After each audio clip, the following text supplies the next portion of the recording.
Happy New Year, everyone. 2024 should be a very interesting year considering everything that we're leaving 2023 with. So, today we're going to be talking about the January 2024 astrology predictions. So, buckle up because this should be quite interesting. For those of you that are new to my channel, make sure you like and subscribe. I do practice Vedic sidereal astrology, which is different than Western tropical astrology. That's something to be aware of. Your sign may be different than Western tropical astrology, so you want to make sure you're going to the appropriate calculators when you look that up online. My goal is 10,000 subscribers. Thank you for all of you new subscribers and patrons and people that have been uh, purchasing readings. That really helps my channel and what I do. I very much appreciate it. If you're interested in your own personal private reading, check for details down below. There's going to be a New Year's discount. I'm continuing the discount from December. So make sure you take advantage of that for the month of January. And happy 2024, everybody. So let's get into this. Let's check out what's happening for 2024 or January of 2024. We're going to be very specific here. So some of the things I want to bring up is so we do have this Saturn and Aquarius uh, transit that's happening throughout all of 2024. That's going to be active um, through the month of January. It basically started in January of 2023. And this Saturn in Aquarius, remember, Aquarius represents the natural 11th house and it represents the everyday people, so working class people. And you notice for the last year or several years, there's been this cost of living crisis. I feel like that's going to be coming to a head during 2024. So this cost of living crisis, it's going to really need a remedy. And I don't feel like we're going to see the remedy till the end of 2024 or the beginning of 2025. So this is still going to be an issue in January of 2024. We still have Rahu in Pisces and Ketu in Virgo. That just happened October 30th when Rahu changed and Ketu changed in the Virgo there. Um, Expect, with K2 and Virgo, I am kind of expecting that this season may be difficult for example, conflict because Virgo represents the sixth house. Also, disease and things like that is going to be an international concern with K2 traveling through the sign of Virgo, just because of Virgo and what it represents. It's bringing up a lot of past life collective karma, and that's what's happening with K2 in Virgo. Now, the big highlight for the month of January is going to be all this energy that we see in the sign of Sagittarius. So, for example, Mars is going to be in Sagittarius for all of January from December 27th to February 5th. Mars is going to be in the sign of Sagittarius. They're both very fiery. So, Mars is a very fiery, aggressive planet. Sagittarius itself is a fire sign. So, we're going to explain more about that in the predictions in the next slide. But keep that in mind. In January 11th, we have a new moon in Sagittarius. January 25th, there's a full moon in Cancer, Pushya Nakshatra. January 27th, we have a Mercury and Mars conjoined in Sagittarius. So a lot of this energy is going to be concentrated in the sign of Sagittarius. We do have one event, the full moon in Cancer, which is going to provide a little bit of relief, I feel. But let's really talk about Sagittarius and what that means. So, Sagittarius is the natural ninth house of the zodiac. And the ninth house has a lot to do with Dharma, religion, higher teachings, gurus, but it also has to do with higher justice. So, when we're talking about things like Supreme Court decisions, that's going to be through the ninth house. So, those higher law courts are through the ninth house. Also, ninth house represents international concerns in a general way. So Mars being in the sign of Sagittarius, I do feel like there are some aggressive energies there. We could see some escalations of global conflicts. For example, we have a conflict that's happening in the Middle East and conflict that's also happening in Eastern Europe right now. Um, and I'm going to talk about this idea of the new moon happening in Purva Shada Nakshatra and Mercury and Mars happening in Purva Shada Nakshatra. I feel that there might be some international leaders or people or nations that come out and maybe declare early victories because that's what Purva Ashada means. It means early victory, when maybe it's not an early victory. So we're going to talk about that right now. Let's talk about more about the specifics of what I feel is going to happen in the month of January. So we see the transits, and a lot of times people are kind of thinking, Thor, well, what does that mean? All this stuff. Okay, so let's talk about in a general way what this all means. So, like I said, Mars in Sagittarius, and I'm going to read this for a second, is associated with achieving justice through warriorship. This suggests potential for international conflicts with nations feeling like they're justified. So, for example, Sagittarius can represent justice, but whose justice are we talking about? See, Sagittarius can be a very dogmatic sign. It could be a group of people that feel like what they're doing is right. So, whatever's happening with this trying to achieve justice, the aggressors, they feel like they're justified in taking these actions with whatever they're doing. This can be translated with whatever conflicts are happening around the world. So everyone feels like they're on the right side of history with Mars being in the sign of Sagittarius. There's this idea of dogmatism. There's this idea of feeling like you're justified, you're being righteous to your cause. Ninth house of Sagittarius, I feel like there's going to be some possibly controversial court decisions coming out of like the Supreme Court in the United States.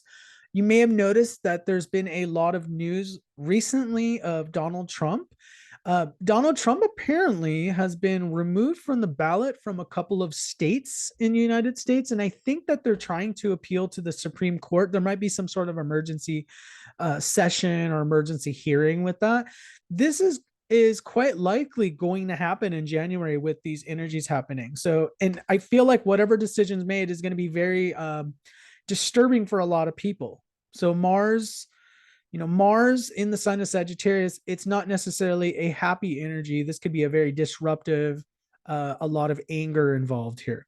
So we have fiery disputes trying to seek international legal remedies. So also we might see more calls, for example, like with the conflict in the Middle East, we might see more aggressive calls for some sort of legal remedies at the United Nations. We might be seeing some hot heads at the United Nations with people trying to make things happen. And there's going to be this idea of, should we get these international organizations involved because of what the ninth house?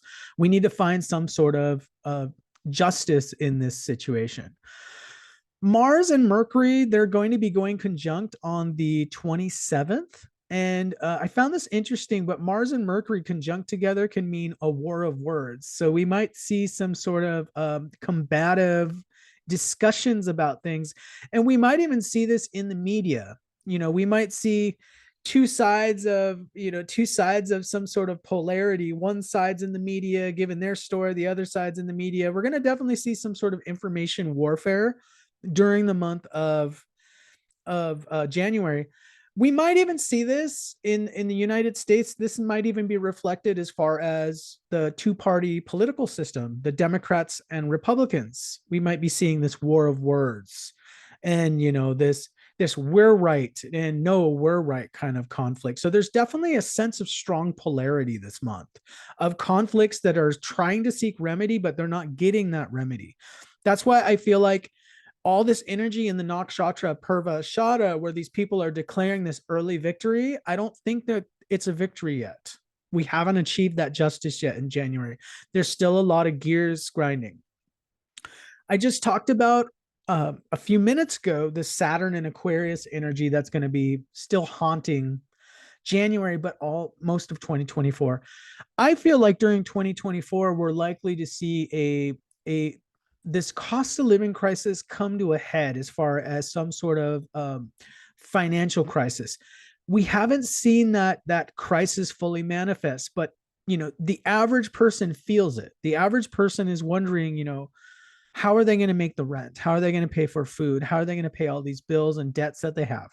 And anecdotally, I've heard that corporate debt is extremely high right now. There's both nations and corporations are in extreme, debt situations. And we see the interest rates have been rising throughout 2023. So we could definitely see this come to a head sometime during 2024. Now, do I feel like the trigger is in January? I wouldn't say necessarily in January. We may see some echoes or we may see some shadows, but I do feel like we're not on strong financial footing.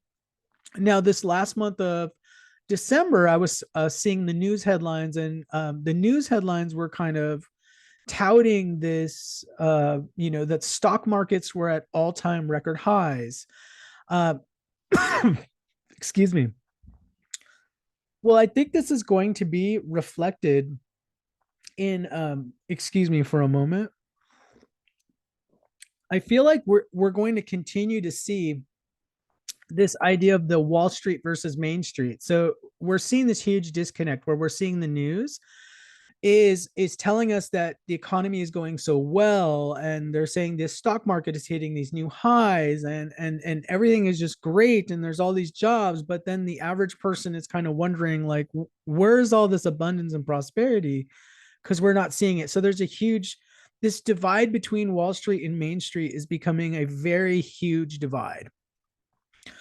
And so I feel like this is not really being talked about in the media. And I feel like maybe around January 27th, maybe we're going to be getting some news where it finally is starting to make sense to the everyday person. Like, okay, finally we're getting news that's kind of describing what's happening right now. It's not just kind of this overlay of information where Wall Street's just telling us that everything is going great, because it definitely doesn't feel like everything's going good. So we may get some sort of confirmation towards the end of January that finally it's confirming what everyday people have been feeling for the whole last year of 2023.